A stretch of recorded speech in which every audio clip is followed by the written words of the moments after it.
Mobile's selection for second 5G network final. Further growth potential in Takaful industry.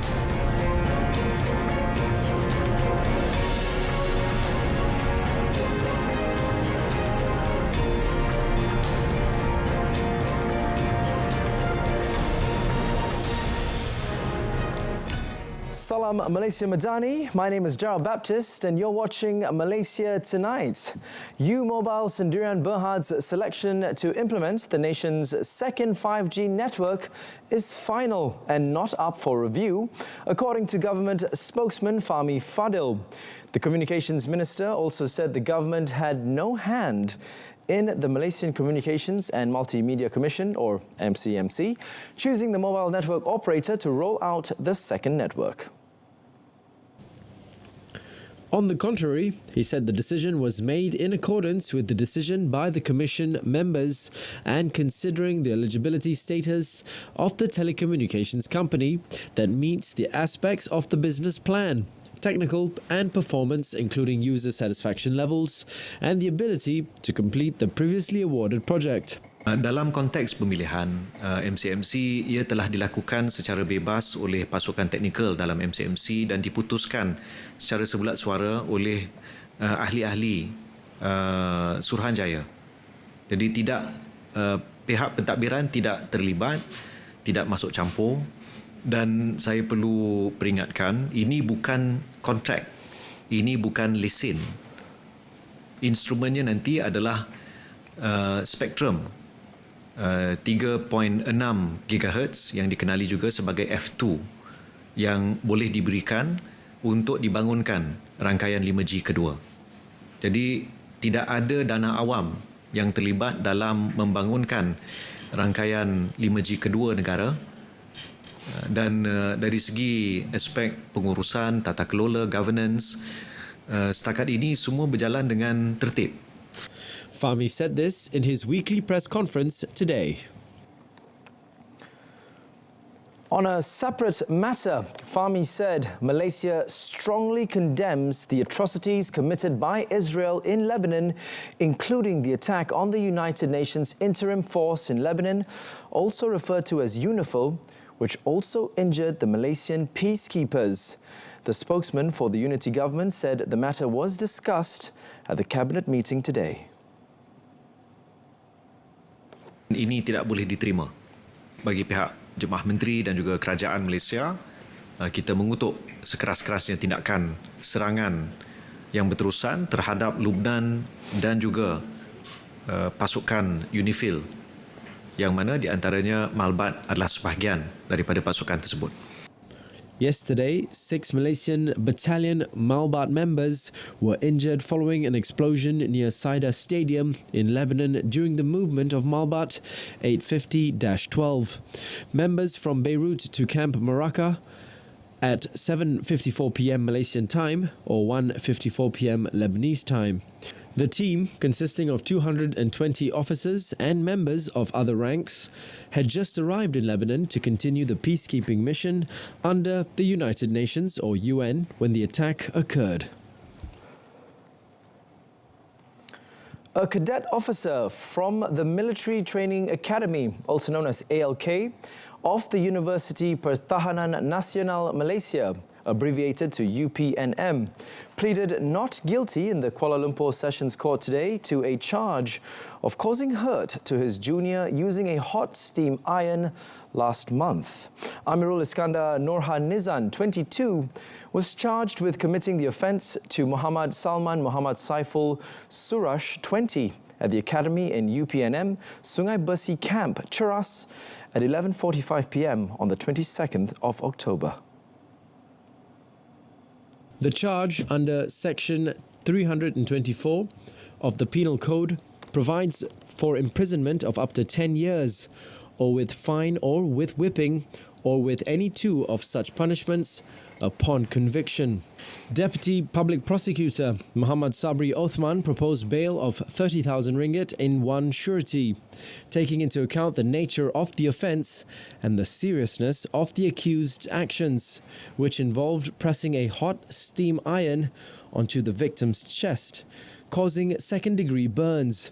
Judge Agusra Ali allowed Amirul Iskandar bail of 20,000 ringgit in 2 sureties, along with additional conditions as applied for by the prosecution. The court set 27th December for mention. The accused, accompanied by several policemen from the Cheras Police Headquarters, arrived at the court at 9:50 a.m. His parents and family members were also present in the courtroom. On to another story that has flooded headlines recently. Parents of children who were rescued in Op Global involving GISB Holdings, Sendirian Berhad, also known as GISBH, can check the whereabouts of their children with police. Bukit Aman Criminal Investigation Department Director Datuk Seri Muhammad Shuhaili Muhammad Zain said in relation to that, there was no question of the police intending to separate the rescued children from their parents. He said that since Op Global was launched on 11th September, the police have asked parents involved to come forward to help with the investigation. So bila dah diberi di bawah jakaan JKM ada prosedur-prosedur dia tertentu untuk memastikan anak-anak ni diserahkan kepada orang yang betul-betul layak, dan bukan saja layak daripada sudut status dan orang panggil relationship, tetapi mampu menjaga anak itu dengan baik dan supaya anak itu kebajikannya selamat. He said this to reporters after attending the Perak Police Chief handover ceremony between Dato' Azizi Mat Aris and Perak Deputy Police Chief DCP Zulkafli Sariat in Ipoh today. Datuk Seri Muhammad Shuhaili said parents who felt there was injustice in the investigation process had the right to take legal action. The media previously reported that 96 parents of 174 children associated with GISBH requested that their children be returned to their respective families after not seeing each other for almost a month.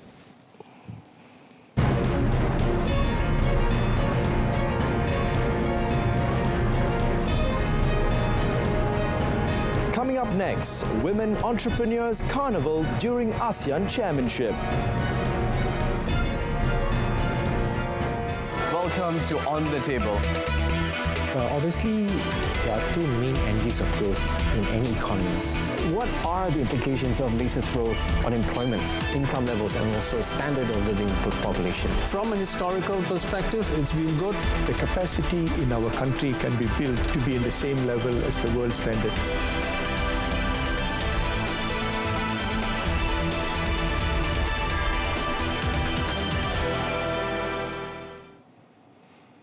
And we're back with our story on the Takaful industry, which has further growth potential, especially in strengthening its role in promoting sustainable economic development and advancing social justice.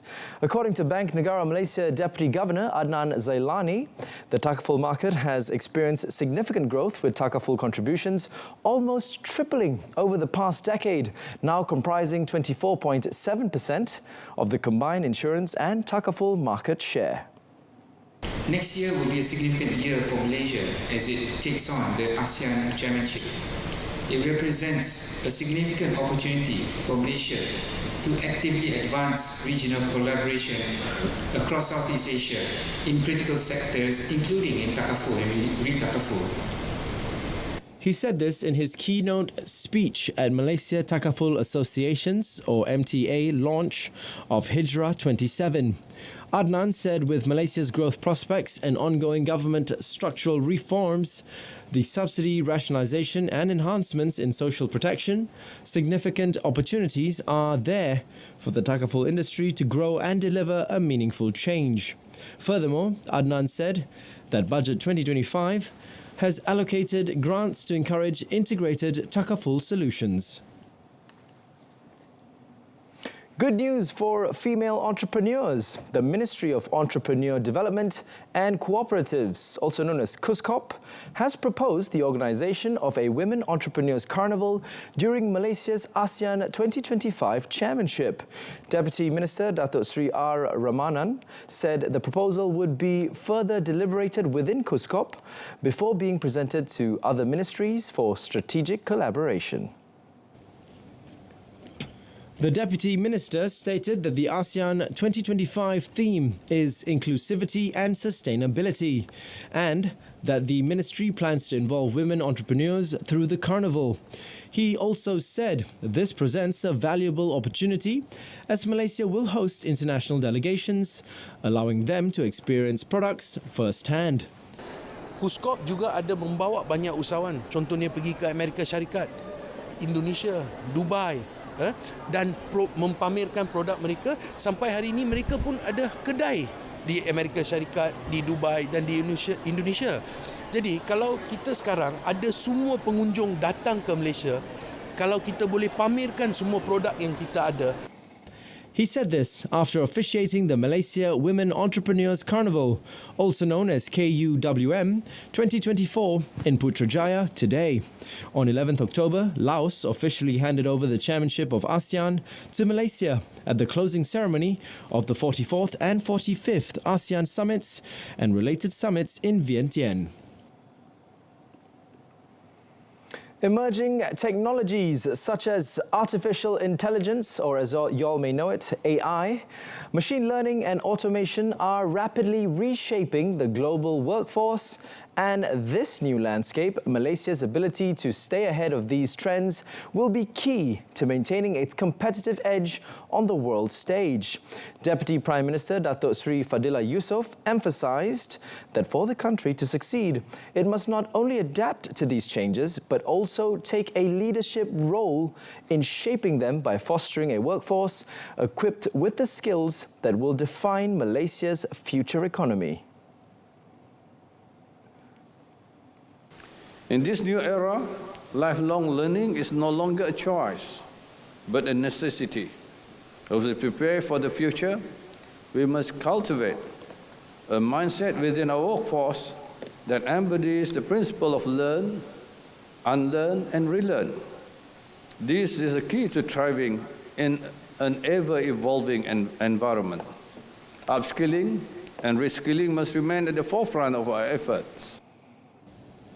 He said this at the Human Resources Development Awards 2024, also known as HRD Awards, held in the nation's capital Thursday night.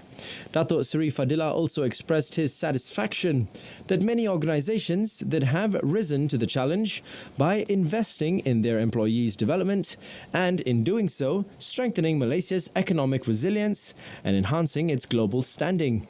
He highlighted that the Ministry of Human Resources, also known as KASUMA, through HRD Corp, has played an instrumental role in facilitating this transformation and was proud of the initiatives rolled out in 2024 that further support industries in enhancing their human capital development efforts.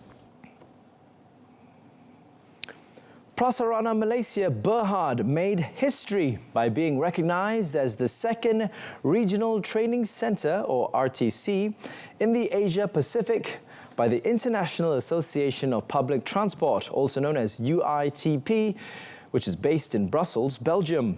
Deputy Minister of Transport, Datuk Hasbi Habibullah, said that with the status of RTC, the country now has a greater influence in regional transportation policy making. Ini membolehkan Malaysia memainkan peranan aktif dalam membentuk dasar pengangkutan awam yang mampan di Asia Pasifik, menjadikan negara kita sebagai rujukan dalam pembangunan sistem pengangkutan yang lestari dan cekap. Dan juga salah satu lagi impaknya ialah penjanaan ekonomi melalui latihan antarabangsa. He said this at the signing ceremony with UITP Secretary General Muhammad Mezgani today.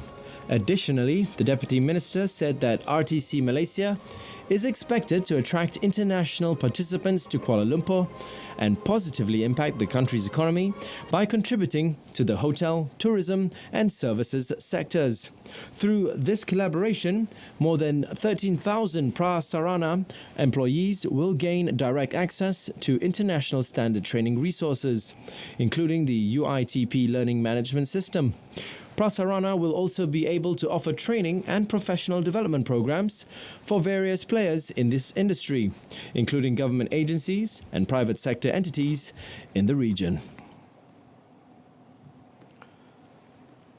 Another Malaysian company that's been recognized recently is GISBH, this time for its capability to lead the development of green steel standards and certification, establishing the global standard for sustainably manufactured net zero steel according to the Ministry of Investment, Trade and Industry, also known as MITI. MITI Deputy Secretary General for Investment and Management, Dato' Bahria Muhammad Tamil, said this will herald the beginning of a new green steel revolution.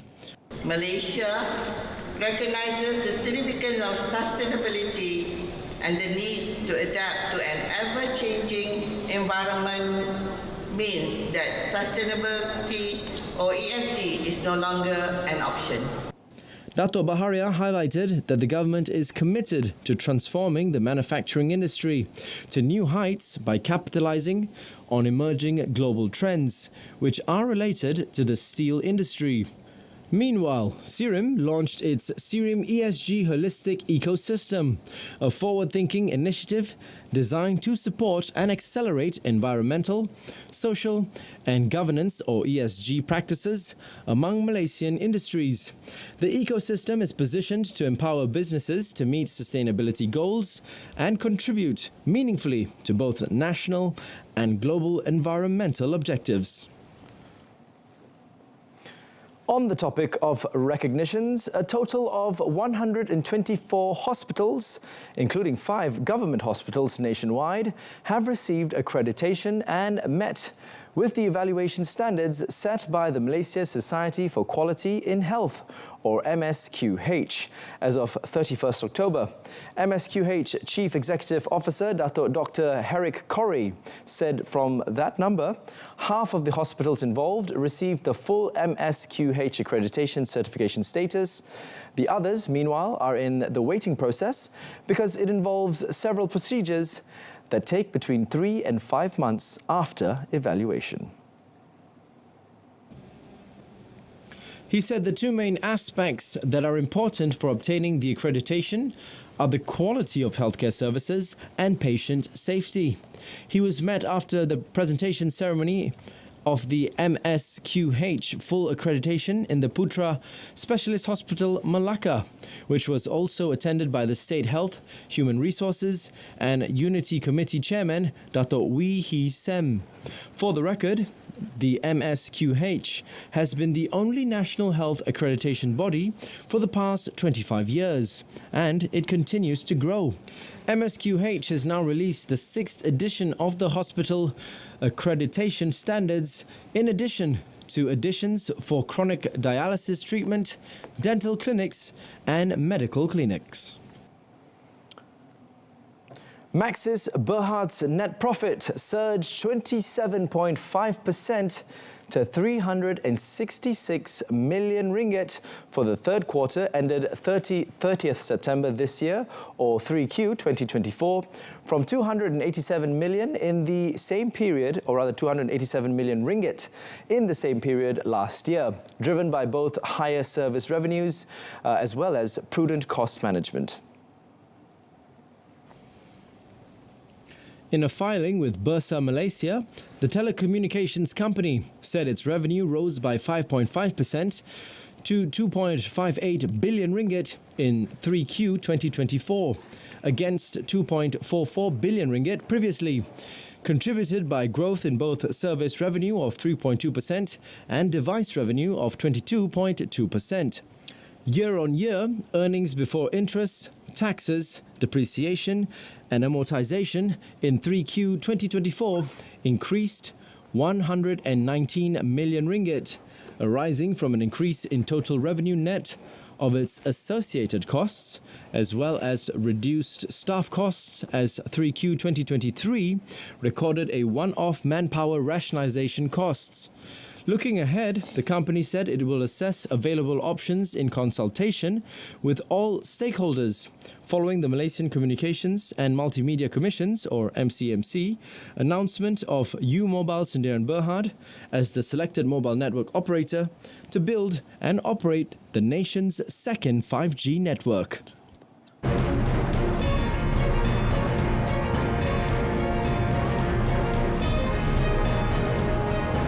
Still ahead, 2 dead, 12 missing off Jeju Island.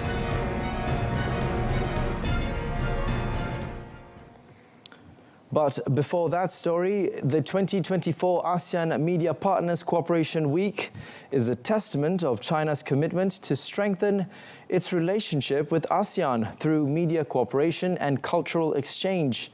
Now in its 3rd edition, this year's program is themed New Quality Coexistence Civilization, hosted by China Media Group, or CMG, in the city of Guilin, China. Gilbert Robert files this report. Consul General of Malaysia in Nanning, Ahmad Fadil Ismail, highlighted China's significance as a crucial dialogue partner for ASEAN. The initiative is also a valuable opportunity to showcase Malaysia's upcoming ASEAN Chairmanship to the international community. Kita boleh menggunakan platform ini untuk mempromosikan Malaysia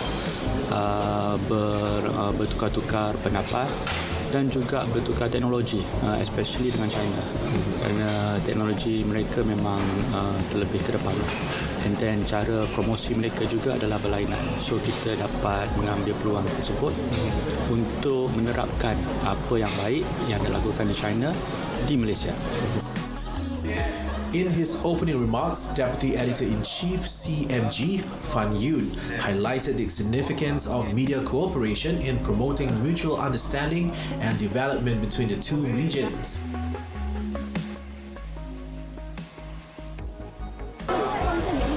Happening at the same time is ASEAN Media Partners China Close-Up Guangxi Tour, where 25 media professionals from ASEAN will embark on a tour around Guilin City to experience its tourism offerings. And right behind me is the Siang Bishan, also known as Elephant Trunk Hill, because of its rock formation that looks like an elephant trunk, and also there's an Asian pagoda on top of the hill. So subsequently, all the media professionals will go back home and produce content to be published on their respective media outlets. Jabata Robert, Guilin, RTM. Thank you, Gilberta, for that report.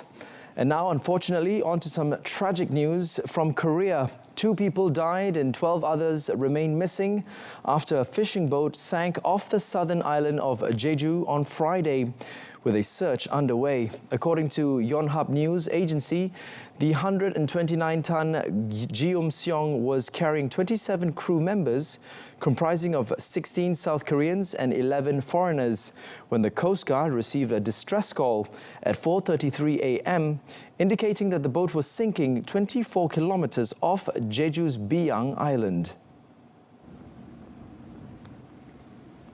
On the 27 crew members, 15 were rescued, including 2 who were found unconscious and taken to nearby hospitals. 2 others, both South Koreans, were later pronounced dead. The rescued crew members reported that they were transferring their catch to another vessel when the boat suddenly capsized and began to sink, according to the Coast Guard. The boat is now completely underwater. President Yoon Suk-yeol was briefed on the sinking and instructed relevant agencies, including the Coast Guard and the Defence and Ocean Ministries, to mobilize all available resources and personnel to rescue the missing, according to the presidential spokesperson, Jong Hae-jeong. He also called for measures to ensure the safety of the rescue workers.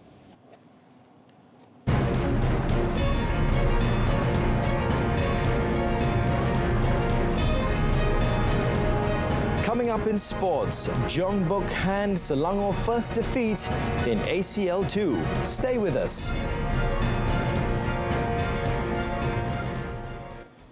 Selangor FC failed to continue with their winning momentum after losing 1-0 to South Korea's Jeongbuk Hyundai Motors FC in Group H of the Asian Champions League 2, also known as ACL 2 2024-2025 season at the Jeongju World Cup Stadium in South Korea Thursday night. Selangor, who came into the match with 2 wins and a draw, found the home team a handful right from the start. It was no surprise then when Jeongbuk, who lost the reverse fixture 2-1 to Selangor on 23rd October, took the lead in the 22nd minute, with Orobo Tiago heading home a Chang Hun Kwan corner kick. The defeat sees Selangor under interim coach Abdi Hassan drop to second spot in Group H with 7 points after 4 matches. Jeongbuk now top the group with 9 points. On 28th November, Selangor will host Muang Thong United at the Petaling Jaya Municipal Stadium, while Jeongbuk will host Cebu at the Jeongju World Cup Stadium. And now, football news on a team that everyone seems to love to hate or hate to love.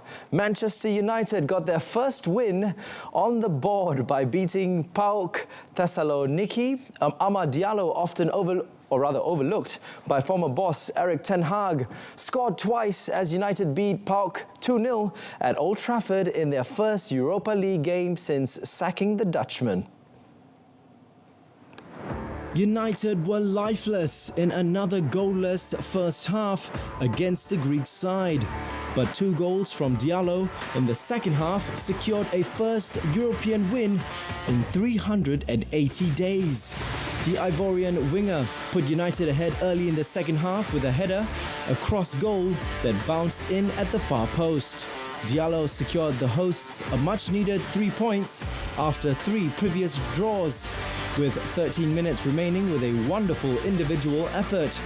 Interim manager Ruud van Nistelrooy told TNT Sports that Diallo had been incredible in training, trains well and is asking to do more.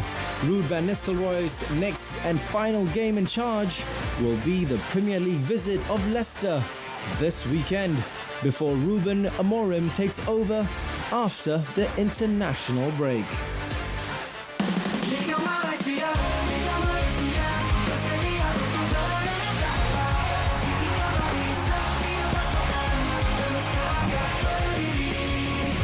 Melaksanakan misi, mempertahan maruah, mencipta secara setia perkembangan, takkan jenta dengan asalkan membuat peluang terus tegakkan satu perjuangan, satu suara akan yang direncana di dada dalam memburu takkan keraguan, kekuatan bicara, membebaskan sangat kenangan.